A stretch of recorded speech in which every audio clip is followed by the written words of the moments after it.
Quand je me suis engagée dans la résistance, j'allais avoir 18 ans. Je n'avais pas d'engagement politique, associatif, mais j'ai toujours été très imprégnée de cette notion de la paix, de la justice. J'ai collecté des boîtes de lait pendant la guerre d'Espagne, au Secours populaire français. J'ai adhéré aux Jeunes Filles de France. C'était une organisation féminine dirigée par Daniel Casanova, qui est morte en déportation. Notre but principal, c'était lutter pour la paix. Et bientôt tout le régiment, en sonna gaiement, on ira prendre la jeune sur la ligne, vite, pour la pèlerinage, voici le moment. Mesdames, Messieurs, Monsieur Ramson Peter, président du Conseil des ministres, vous parle. Français, à l'appel de Monsieur le Président de la République, j'assume à partir d'aujourd'hui la direction du gouvernement de la France. Alors là, ça a été vraiment le choc. Puis devoir déferler les Allemands dans Arles et le pays d'Arles, ça a été très dur. On ne parlait plus que du maréchal Pétain, ses grands portraits sur les murs, la partition « Maréchal, nous voilà », les petits bulletins de satisfaction. Ne plus voir le tract « Liberté, égalité, fraternité », mais famille, travail, patrie, c'était quand même... Et puis, tous les matins, il fallait chanter « Maréchal, nous voilà », en hissant les drapeaux. Les démocrates sont chassés, la laïcité est abolie, il n'y a plus d'élection. Quand on a 16, 17 ans et qu'on est un peu averti de ces questions-là, chanter « Maréchal nous voilà, le vainqueur, le sauveur de la France », je connais par cœur. Hein. La patrie renaîtra, Maréchal nous voilà. Je me souviens qu'il y avait une jeune fille. À l'époque, on avait un cartable à double battant. Afin de ne pas les abîmer, les mamans faisaient des housses. À l'époque, c'était des housses noires. Et cette fille avait brodé avec du fil rouge « Servir » sur son cartable. Je me méfiais de cette fille, parce que j'avais peur qu'elle me dénonce. Je ne faisais encore rien, mais parfois je bouillais quand il fallait chanter Maréchal. Je chantais en playback. J'ouvrais la bouche, mais elle sentait bien qu'il n'y avait aucun son qui s'échappait. J'avais peur de cette fille. Effectivement, après j'ai su qu'elle avait été collabo. Il fallait que je fasse quelque chose, mais à l'insu de mes parents. Je ne voulais pas qu'ils sachent. Je ne disais pas que je voulais faire de la résistance, mais je voulais faire quelque chose. Je voulais lutter contre ça, mais comment? Et à qui m'adresser? Dans une période où on était un peu déboussolé, on ne savait plus trop bien où aller. En plus, le rationnement avait été instauré. On avait très peu de nourriture. Et quand on est adolescent, on a très faim. On vivait dans un monde difficile. Alors à qui s'adresser? Mon père était déjà dans la résistance, depuis longtemps, mais de manière très discrète. Je m'étais aperçu de rien. Je voyais bien de temps en temps qu'il y avait un monsieur vêtu de bleu avec une musette sur l'épaule. C'était un sénateur qui faisait la liaison entre Marseille et Arles.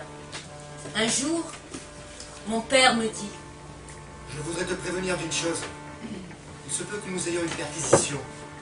Alors je te demande d'être vigilante.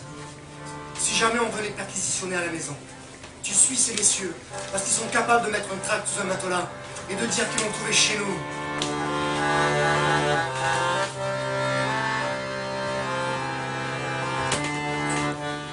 Quelques jours après, on voit arriver la milice chez nous. Ils frappent à grands coups dans la porte. Ils ne nous laissent pas le temps d'ouvrir. Se précipitent comme des vautours dans la maison. Ouvrent tous les tiroirs. Jettent tout le contenu par terre. Vident les armoires. C'était terrible à voir.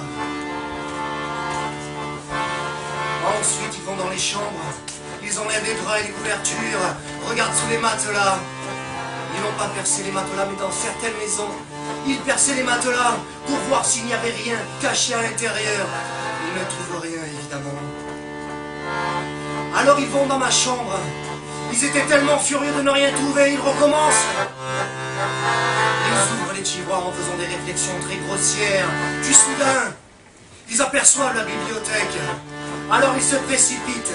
Ils enlèvent tous les livres. Ils ont embarqué tous les bouquins. Et ils les ont jetés sur la terrasse. Puis ils les ont embarqués. Ensuite, ils ont bousculé ma mère. Et puis, ils sont partis.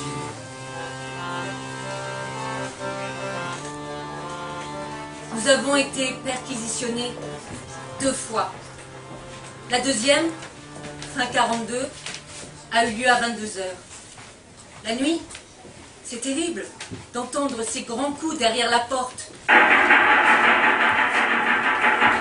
Ils venaient arrêter mon père. Évidemment, il n'était pas là. Alors ils ont arrêté mon frère, qui avait 18 ans. Ils l'ont amené à la prison d'Arles, dans la cour des Podestats. Avant, la prison était là. Ils avaient arrêté une vingtaine de jeunes gens. Le lendemain, il était parti à Marseille, dans la rue Saint-Honorat. Il y avait un immeuble assez célèbre pour ses tortures. Et il a été déporté en Allemagne. Mais à Dijon, il s'est échappé. C'était un garçon tout menu, fragile.